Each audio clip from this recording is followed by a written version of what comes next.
لوگوں نے صحابہ کے اندر لڑائیاں پیدا کر رکھی ہیں، لیکن یہ رحماء بینہم کا عملی مظاہرہ تھے، عملی ثبوت تھے، ایک دوسرے کے لیے ان کا پیار، ان کی محبت۔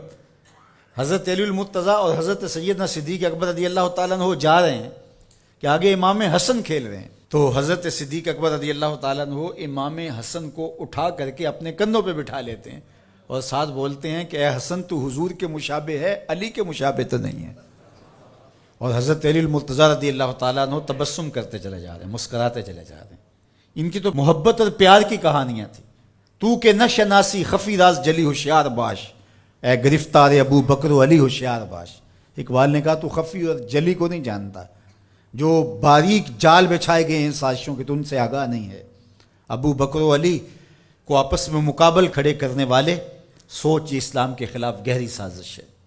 مجھے بتاؤ کہ اگر حضرت سیدنا صدیق اکبر اور دیگر اصحاب کو جو حضور کی تربیت کا جوہر تھے ان کو غلط ثابت کر دیا جائے تو پھر یہ کس پہ حرف آتا ہے؟ حضور کی تربیت پہ حرف نہیں آئے گا؟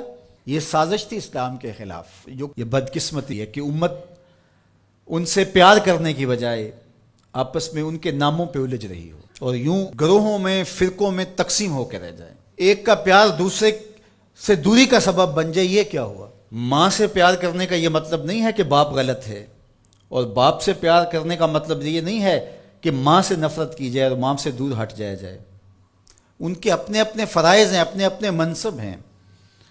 بھائیوں سے پیار کرنے کا مطلب یہ نہیں ہے کہ بہنوں کا انکار کر دیا جائے، بہنوں سے پیار کرنے کا مطلب نہیں ہے کہ بھائیوں کی محبت کا انکار کر دیا جائے۔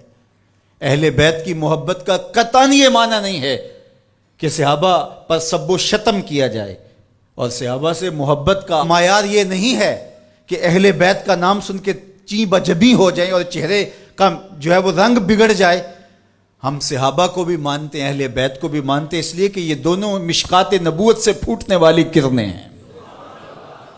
یہ حضور علیہ السلام کے فیضان کا عکس ہیں، اور صحابہ میں اور اہل بیت میں آپس میں منافات نہیں تھی۔ تو یہ تو رحماء بینہم کا عملی ثبوت تھے، عملی روپ تھے، لیکن ہم ان کے اندر منافات کھڑی کر دی اور ان کو دو الگ خانوں میں بانٹ دیا۔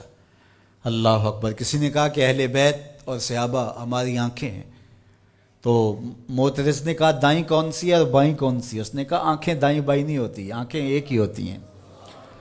تو ان کی محبت ہمارا ایمان ہے، کیونکہ محبتوں کا مرکز ذات رسالت مآب صلی اللہ علیہ وسلم۔ پھر وہاں سے جس کو بھی حضور سے تعلق ہوگا وہ محبت اس سے پیدا ہو جائے گی۔ یار محبوب تو محبوب رہا، اللہ نے ان گھوڑوں کی قسمیں کی ہیں جو محبوب کے غلاموں سے جڑ گئے۔ قرآن اٹھائیے، والعادیات ضبحا فالموریات قدحا فالمغیرات صبحا فاثرن بہ نقعا فوسطن بہ جمعا۔ محبوب تیری ہی نہیں، تیرے غلاموں کی نہیں، تیرے غلاموں کے گھوڑوں کے پاؤں سے لگی ہوئی کھریوں کے ٹکرانے سے، پتھروں سے جو شرارے نکلتے ہیں، میں خدا ان شراروں کی بھی قسم کرتا ہوں۔ محبوب تیرے غلاموں کے گھوڑوں کے پاؤں کے ٹکرانے سے جو گرد اڑتی ہے، اڑتی ہوئی دھول کی بھی قسم کرتا ہوں، اور ان گھوڑوں کے سینوں سے جو آواز نکلتی ہے، میں رب ہو کے اس آواز کی بھی قسم کرتا ہوں۔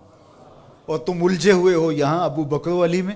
لا اقسم بہذا البلد، مجھے قسم ہے شہر کی۔ مکہ کی قسم کیوں؟ وانت حل بہذا البلد، اس لیے محبوب اس شہر کی گلیوں میں تو خرام ناز جو کرتا رہا ہے۔ جہاں محبوب خرام ناز کریں وہ گلیاں اچھی لگیں۔ مدینے کی مٹی میں بھی شفا ہے۔ یار جس شہر کی مٹی میں شفا ہوگی، اور شفا ہوئی کیوں؟ اقبال بولا خاک طیبہ از دو عالم خوش ترست، آن خنک شہرے کے آنجا دل برست۔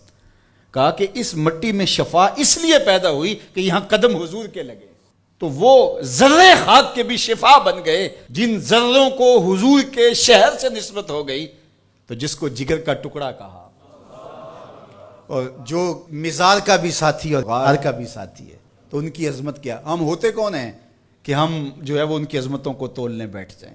ہماری اوقات، ہماری حیثیت کیا ہے کہ ہم ان کی جو ہے وہ عظمتوں پر بات کریں، جن کی عظمتوں کو سمجھنا ہمارے بس کا روگ ہی نہیں ہے۔ ہمارے لیے اتنا کافی ہے کہ حضور کی آل کو بھی سلام، حضور کے اصحاب کو بھی سلام، اور ان کے لیے دلوں میں معمولی سا غبار اور میل بھی جو ہے وہ ایمان کی پونجی لٹ جاتی ہے. یار نو میلی اکھ نہ ویکھی متا مرسیں کافر ہو کے. کبھی بھی اپنے آپ کو ایسی بحث کے اندر شامل نہ کرنا جس کا نتیجہ بے ادبی تک پہنچتا ہو. سارا دین حضور کی محبت کا نام ہے، سارا دین ادب کا نام ہے.